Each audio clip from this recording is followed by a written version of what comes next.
महाभारत के बाद पांडव और भगवान कृष्ण का क्या हुआ। आज हम आपको बताने जा रहे हैं महाभारत के युद्ध की कहानी।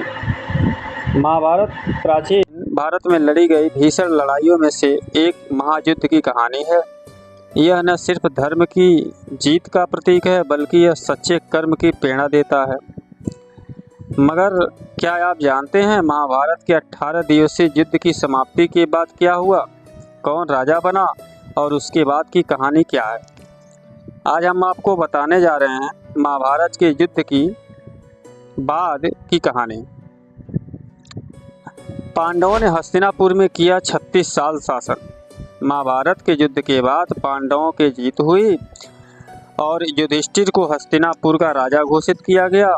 उनके नेतृत्व में पांडवों का राज पूरे 36 साल चला। युधिष्ठिर के राजनीतिक तिलक के समय गांधारी ने कौरवों के नाश के लिए श्री कृष्ण को दोषी ठहराते हुए श्राप दिया कि जिस प्रकार कौरवों के वंश का नाश हुआ वैसे ही यदुवंश का भी नाश होगा। गांधारी के अनुसार भगवान कृष्ण के पास युद्ध को रोकने की दिव्य शक्ति थी और किसी एक पक्ष में जाने का विकल्प, मगर उन्होंने युद्ध होने दिया। यादव कुल का नाश। गांधारी के दिए श्राप का असर यादवों पर होने लगा। श्राप के चलते श्री कृष्ण की द्वारिका की हालत बिगड़ने लगी। कृष्ण सारे यादव कुल को प्रभास ले गए, लेकिन वहां भी हिंसा से पीछा नहीं छूटा। पूरा यादव कुल एक दूसरे के खून का प्यासा हो गया और पूरा वंश ही आपस में लड़कर खत्म हो गया। इस नरसंहार में सिर्फ भगवान कृष्ण, बलराम, दरुका और वभ्रु ही बचे। तीसरे नंबर पर है कृष्ण की मृत्यु। प्रभास नरसंहार के बाद भगवान कृष्ण ने वन में ध्यान मग्न होने का निर्णय लिया। जब वह ध्यान में लीन थे तो जारा नाम के शिकारी ने वन में हिरण का शिकार करते समय तीर चलाया, जो कृष्ण के पैर में लगा। तीर लगने के बाद भगवान कृष्ण ने शिकारी के सामने ही विष्णु का रूप धारण किया और नश्वर शरीर को त्याग दिया। 4 नंबर पर स्वर्ग की सीढ़ी। एक ऋषि ने पांडवों को सलाह दी कि आपका उद्देश्य पूरा हो गया, इसलिए अब आपको हिमालय की ओर अंतिम यात्रा पर प्रस्थान करना चाहिए। इसके बाद अर्जुन के पौत्र परीक्षित को राजपाठ सौंपकर पांडव द्रौपदी के साथ अंतिम यात्रा के लिए हिमालय की ओर निकल पड़े।